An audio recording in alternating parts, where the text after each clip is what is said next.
Welcome back to Kleppers Corner, where today's news is like a gas station hot dog. It looks bad, smells worse, and if you consume it, you'll definitely regret it in the morning. Today we're talking about Trump trying to turn the Federal Reserve into his personal piggy bank, Israel bombing hospitals, bond markets screaming while nobody listens, and Farage in the UK trying to deport half of Europe. Strap in, folks, because this isn't news. It's a demolition derby with institutions as the cars, and we're just hoping the steering wheel isn't duct taped on. Segment 1, the White House in motion, executive power on steroids. So Trump has decided that checks and balances are just optional, like flossing or reading the terms and conditions. He's firing Fed governors, inventing his own National Guard units, and deciding that Washington, D.C. should get the death penalty, because nothing says I care about democracy like ruling by executive decree while wearing an oversized tie. We are now in a world where the Federal Reserve is supposed to be independent, but Trump's treating it like it's his Mar-a-Lago golf caddy. He literally tried to fire Governor Lisa Cook, the first black woman on the Fed board, because, get this, he thinks she lied on mortgage applications. Mortgage fraud. That's like Al Capone going down for tax evasion, except here it's Trump pointing fingers about paperwork. I can't wait until he announces that the Federal Reserve is being replaced with a roulette wheel and a magic 8-ball. And when markets didn't immediately implode, Trump probably thought, see, I'm a stable genius. Except analysts are warning that we're heading for a riot in the bond market. That's not just economic jargon, that's literal chaos. Imagine Wall Street bros in Patagonia vests throwing Molotov cocktails made of craft beer because the 30-year Treasury yield hit 5%. It's like Occupy Wall Street, but everyone smells like Axe body spray and disappointment. Segment 2, securing the homeland, or how I learned to stop worrying and love martial law. Trump signed an order creating specialized National Guard units for rapid deployment anywhere in the country. Translation, he built his own personal Red Dawn cosplay squad. Remember when governors used to call in the National Guard? Cute, right? Now Trump has his own on speed dial, like Uber Eats, but instead of tacos, it's troops. The Brennan Center for Justice is saying this threatens fundamental liberties. Yeah, no kidding. Soldiers policing protests? What could go wrong? Next time there's a march about student loans, you'll see Humvees rolling down Main Street like it's Fallujah, and some poor guy holding a canceled debt sign will be told, sir, you have 30 seconds to comply. Meanwhile, Trump's immigration crackdown has literally shrunk the U.S. immigrant population by over 1 million people. That's not policy, that's population control. ICE even rearrested a Maryland dad after a judge blocked his deportation. Trump looked at the Constitution and went, cute story, bro, but I have a Sharpie.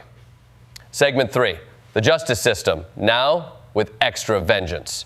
So now Trump wants to impose cash bail everywhere, punish D.C. with the death penalty, and use the FBI to raid John Bolton's house. Bolton, the guy who looks like a walrus that swallowed a history textbook. His crime? Probably being mean about Trump on CNN. Oh, and conveniently, Bolton's Secret Service protection was revoked. That's like saying, hey man, you should buy life insurance. Oh wait, we already set the house on fire. And let's be clear, this isn't justice reform. This is Trump turning the justice system into an open mic night for his grudges. If you cross him, you don't just get a mean Truth Social post, you get a federal raid and maybe a lethal injection, courtesy of the commander in grievance. Segment 4, Gaza, Information War Edition. Israel just bombed Nasser Hospital in Gaza, twice, a double tap strike. First shell hits the hospital, people rush to help. Second shell hits the rescuers. That's not a military tactic. That's a Saw movie. And the excuse? They were targeting a Hamas surveillance camera with a TAG shell. By that logic, every time I miss the TV remote, I should just launch a Javelin missile through the living room wall. Journalists died, medical staff died, and Netanyahu calls it a tragic mishap. Yeah, I accidentally hit reply all sometimes, but bombing a hospital twice is not a mishap, it's a strategy. And it's a strategy designed to silence witnesses, because nothing says trust our narrative like blowing up the people who could contradict it. The UN says famine is now official in Gaza, kids starving, tens of thousands dead, and Israel still planning another offensive. Meanwhile, Democrats in the U.S. voted down an arms embargo resolution because apparently genocide isn't enough to justify maybe hitting pause on the bombs. And around the world, a Scottish screenwriter gets arrested for wearing a Genocide in Palestine t-shirt.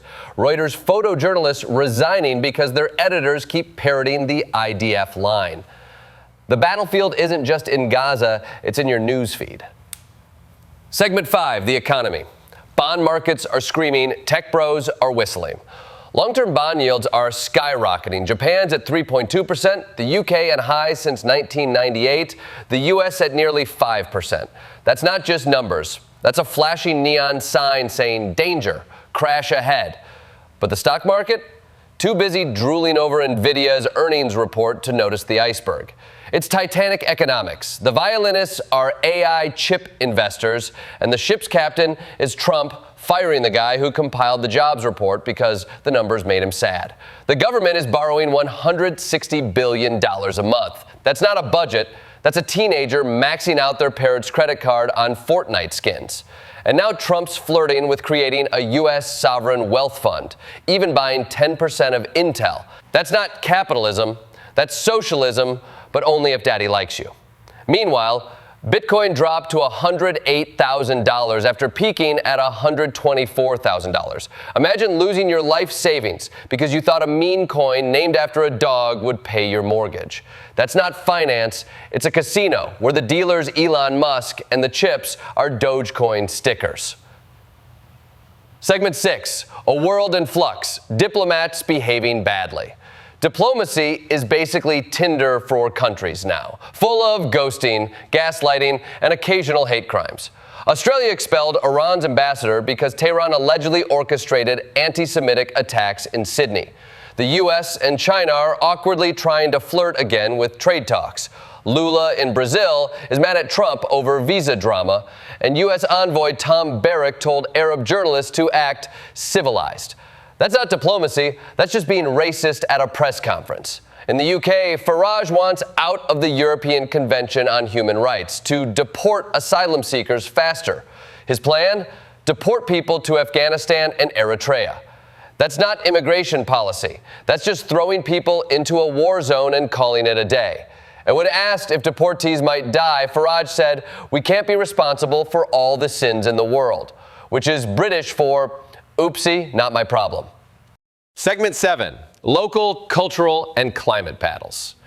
At home, we've got veterans' mental health being rationed like soup in a Dickens novel. Parkinson's patients can't find specialists because apparently America only trains neurologists for TikTok brainwave studies now.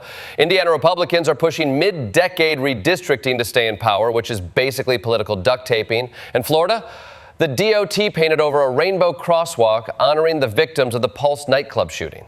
Twice. Residents keep chalking it back in like a real-life game of LGBTQ plus whack-a-mole. It's the culture war equivalent of Sisyphus, but the boulder is made of chalk and DeSantis is holding a roller. Meanwhile, Typhoon Kajiki wrecked Southeast Asia. Streets flooded, trees uprooted, 600,000 people evacuated. Climate change is no longer a threat. It's just Mother Nature rage quitting on humanity. So there you have it. Trump's turning institutions into his personal Etsy shop. Israel's bombing hospitals while calling it a mishap. Markets are screaming while everyone's too busy buying Nvidia stock. And Nigel Farage is trying to send asylum seekers to Mordor. The news is a circus, but the elephants aren't in the tent. They're stampeding through the audience. And the moral of the day, institutions only matter if people believe in them. Right now, they're being tested, broken, and laughed at, which means we either rebuild them stronger or we get used to executive power, funnel cakes, hospital bombings, and bond market riots as just another Tuesday.